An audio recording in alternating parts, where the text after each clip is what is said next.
Bonjour, bonsoir. Bienvenue sur la chaîne de l'immigration et de l'entrepreneuriat. Alors, je suis très calme. Je suis serein. Et j'aimerais vous poser cette question. Pourquoi est-ce que la plupart des Québécois, lorsqu'ils voient des Africains, ils ont toujours tendance à penser qu'on ne peut pas avoir des noms chrétiens? Flaubert, Robert, Stéphane, Pierre, Martin, pour eux, c'est anormal. C'est impensable, c'est incroyable à l'idée de penser qu'on puisse avoir ce genre de prénom. Et à chaque fois, il faut que j'explique tout. Il faut que je justifie tout. À un moment donné, écoutez, je ne sais plus comment le dire, mais je fais que me répéter. Prenez le temps de vous informer. Prenez le temps de vous informer parce qu'à chaque fois, je ne vais pas passer mon temps à le dire à tous les Québécois. Ça devient, à un moment donné, ça devient ennuyeux et dur de répéter la même chanson. Si je m'appelle Flaubert, je m'appelle Pierre Charles, c'est que je m'appelle Pierre Charles, j'ai pas changé mon nom. Je comprends que les Asiatiques, parfois, ils arrivent, ils sont obligés de changer leur nom parce que c'est compliqué à prononcer. Pour pouvoir entrer dans l'intégration, il faut qu'ils aient un nom d'ici. Mais écoutez qu'on a été colonisé par les Français, les Anglais. Donc forcément, dans cette colonisation, on nous a fait avoir des prénoms chrétiens.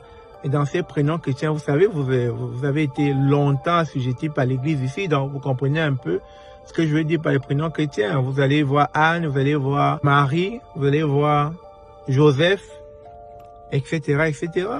Donc prenez le temps de vous renseigner. Et je pense que ce sont des questions que vous ne posez plus parce qu'à chaque fois qu'on me la pose, je suis comme... Je sais plus quoi dire en fait. Je sais plus quoi dire sérieusement.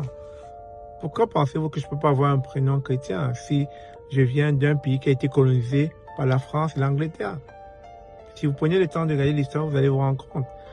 Oui, parce qu'à un moment donné, ça devient lourd. Et là, quand j'ai essayé de creuser pour savoir qui me pose la question, je lui ai demandé quel est ton niveau d'études, quel est ton niveau scolaire?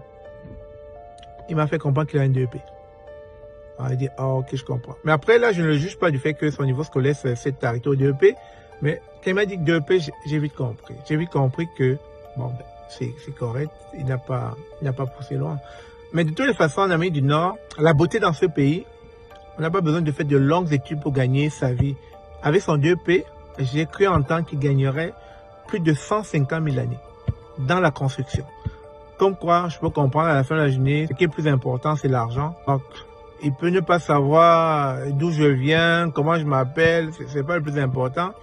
Mais néanmoins, quand il m'a posé la question, j'étais un peu frustré. Je lui ai dit là, Cash, écoute là, je sais pas quoi te dire là, mais ta question, je sais pas comment te répondre.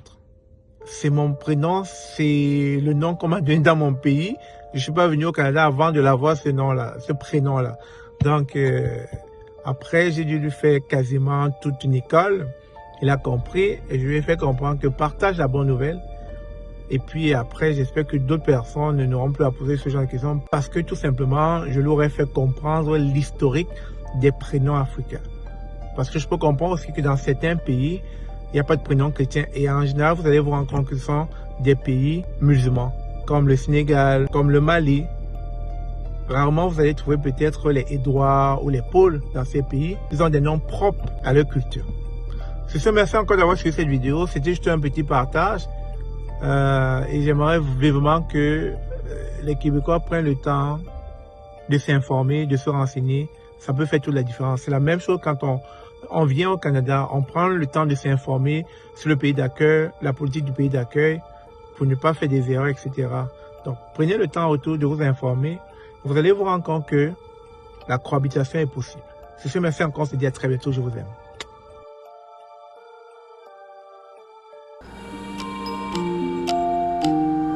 Bonjour, bonsoir. Bienvenue chez notre partenaire Lovaf. Bienvenue sur la chaîne Immigration et Entrepreneuriat.